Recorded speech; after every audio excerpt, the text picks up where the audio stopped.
بسم اللہ الرحمن الرحیم۔ آپ جانتے ہیں کہ ٹرینکولائزرز کا استعمال جو ہے وہ بڑھ رہا ہے۔ ذہنی سکون دینے والی ادویات جو ہیں ان کا استعمال بڑھ رہا ہے،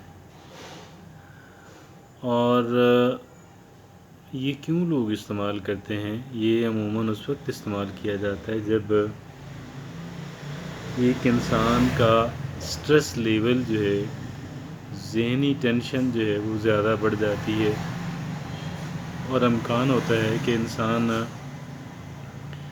اس سے مغلوب ہو کر یا تو کوئی خود غلط سٹیپ لے لے گا، یا پھر یہ ہے کہ اس کی صحت بہت ڈیمیج ہوتی رہے گی، ہائی بلڈ پریشر کی وجہ سے، ہائی بلڈ پریشر ہو جانے کی وجہ سے، برین ہیمریج ہو جانے کی وجہ سے، کسی اور سٹریس ریلیٹڈ چیز کی وجہ سے۔ اس وجہ سے ٹرینکولائزرز جو ہیں وہ ایون کہ ڈاکٹرز بھی پریسکرائب کرتے ہیں۔ تو یہ آج کی ہماری جو گفتگو ہے، دراصل یہ ٹرینکولائزرز کو پروموٹ کرنے کے لیے تو ہرگز بھی نہیں ہے، بلکہ ٹرینکولائزرز کی نیسیسٹی سے بچنے کے لیے۔ کس لیے ہے؟ اس لیے کہ ہم ٹرینکولائزر کی ضرورت ہمیں نہ پڑے اور ہم کسی اور انداز کے اندر جو ہے اپنے سٹریس کو مینیج کر سکیں۔ اس ٹرینکولائزرز کی جب بات ہو رہی ہے تو اس زمرے میں ایک بات نہایت اہمیت کی حامل ہے، اور وہ نہایت اہمیت کی حامل بات جو ہے وہ سمجھانے کے لیے ایک میں ایگزامپل آپ کے سامنے رکھتا ہوں۔ کہتے ہیں کہ اینٹی بایوٹکس بری چیزیں، اس سے بچنا چاہیے۔ بالکل، اگر آپ ضرورت ہی نہ پیدا ہونے دیں تو بہت اچھی بات ہے۔ اگر ضرورت ہلکی سی پیدا ہو گئی ہے اور آپ کسی طریقے سے اس کو مینیج کر لیتے ہیں تو بہت اچھی بات ہے۔ مثلا ایک انسان کے گلے کے اندر انفیکشن، میں اپنی بات کرتا ہوں، میرے گلے کے اندر انفیکشن وقتاً فوقتاً ہوتا رہتا تھا 3-4 ماہ کے بعد، اور میں اس کے لیے پہلے تو اینٹی بایوٹکس لیتا تھا۔ پھر یوں ہوا کہ مجھے ڈاکٹر صاحب نے کہا کہ گرم پانی میں نمک ڈال کے غرارے کیے کریں اینٹی بایوٹکس کی بجائے، کیونکہ یہ نمک بھی اینٹی بایوٹک ہے۔ میں نے بہرحال وہ دن میں 3-4 بار کرنے، تو اس سے اللہ نے کیا کہ جی میرا جو مسئلہ تھا اینٹی بایوٹک کھانے سے مجھے نجات مل گئی۔ اب بعض لوگوں کا جب انفیکشن زیادہ ڈیولپ ہو جاتا ہے گلے کا ہی، میرا بھی ایک دفعہ زیادہ ہو گیا تھا، تو تھوڑا نیگلیکٹ کی رکھنے سے کی وجہ سے زیادہ ہو گیا تھا، تو اب وہاں پہ تو اینٹی بایوٹک کے بغیر کام بھی نہیں چلتا۔ اب پھر وہ گرم پانی اور نمک وہ کافی نہیں ہوتا، پھر اب اس کے لیے اینٹی بایوٹک۔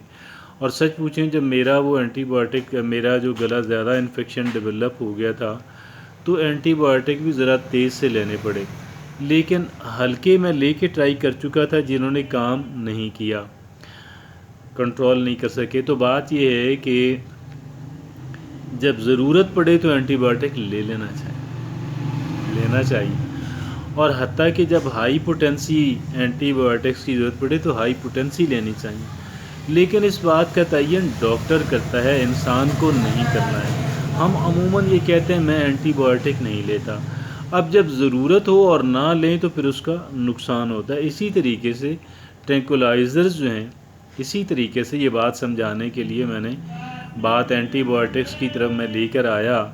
اب جب ضرورت پڑتی ہے ٹرینکولائزرز کی، واقعی ضرورت پڑ جاتی ہے اور ایک انسان نہیں لیتا ہے، تو بہت ممکن ہے کہ وہاں پہ ٹرینکولائزرز نہ لینے سے ایک انسان کا جو سٹریس لیول ہے وہ اتنا بڑھ جائے کہ اس سے ہائی بلڈ پریشر ہو، کہ اس سے برین ہیمریج ہو، کہ اس سے انسان خدا نخواستہ خود کوئی اپنے ہاتھوں غلط کام کر بیٹھے وغیرہ وغیرہ وغیرہ، اپنے آپ کو ڈیمیج کرے یا کسی اور کو کرے۔ تو ٹرینکولائزرز سے بچنا چاہیے، یہ بہت اچھی بات ہے، لیکن جب ٹرینکولائزرز کی ضرورت پڑے اور ڈاکٹر پریسکرائب کرے تو لینا چاہیے، اٹ شوڈ بی ٹیکن۔ اور لیکن یہ ہے کہ آج ہم ایک اور ٹرینکولائزرز کی بات کرنے جا رہے ہیں۔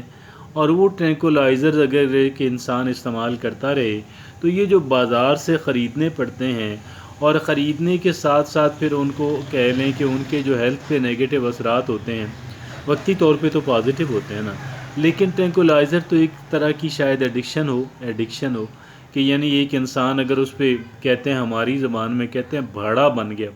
کیا بن گیا؟ بھاڑا بن گیا. مطلب ایک آپ کی ایڈکشن بن گئی، ایک آپ کی ضرورت بن گئی. اور لیکن میں ریپیٹ کرتا ہوں اپنی بات کو کہ اگر ضرورت پڑ جائے تو پھر اینٹی بایوٹک لینا چاہیے، پھر ٹرینکولائزرز لینا چاہیے. پھر ایسے ٹرخانے سے کام نہیں چلے گا، اور ایسے کئی اموات ہو جاتی ہیں کہ ایک انسان کو ضرورت تھی اینٹی بایوٹک کی، اس نے اینٹی بایوٹک نہیں لیا اور انفیکشن بہت ڈیولپ ہو گیا، اتنا پھر انکنٹرولیبل سے ہو گیا.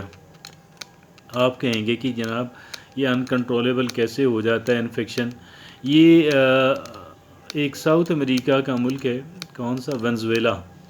ونزویلا کے سابق پریزیڈنٹ، ان کا نام تھا ہوگو شاویز.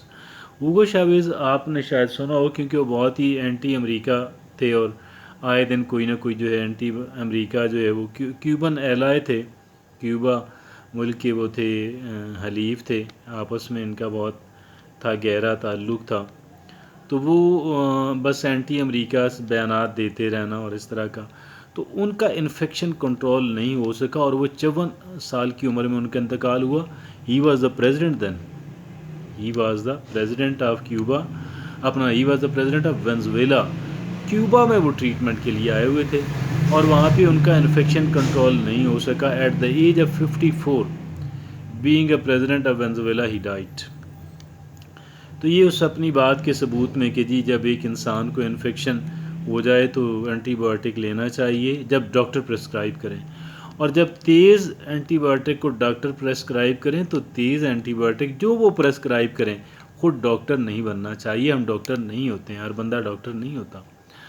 اور یہ کوئی اتنا سمپل کام بھی نہیں ہے کہ جی ہم میڈیکل سائنس کو سمجھ سکیں کہ بیماریاں کیسے پیدا ہوتی ہیں، کیسے کنٹرول ہوتا ہے. یہ اتنا آسان کا ہر کام پروفیشنل کا کام ہے، ہر ایک کام آج کل. اور پھر یہ تو بہت ہی پیچیدہ کام ہے اور بہت ہی سینسیٹیو کام ہے. تو ٹرینکولائزر کی جب ضرورت پڑ جائے تو ٹرینکولائزر انسان کو لینا چاہیے. میرا خیال ہے آج کی یہ جو گفتگو ہے یہ پھر اگلی اس میں کر لیتے ہیں کہ وہ جو نیا ٹرینکولائزر ہے اس کی پھر بات اگلے اس میں کر لیں گے. ویڈیو زیادہ لمبی ہو جائے گی، آپ سے اجازت چاہتا ہوں. اللہ حافظ، رب رکھا. اگلی اس میں انشاءاللہ پھر وہ جو دوسرا آپ کو ہارملیس ٹرینکولائزر جو آپ کو بتانا تھا وہ انشاءاللہ پھر اگلی جو ویڈیو ہے اس کے اندر میں آپ سے شیئر کرتا ہوں. جزاک اللہ.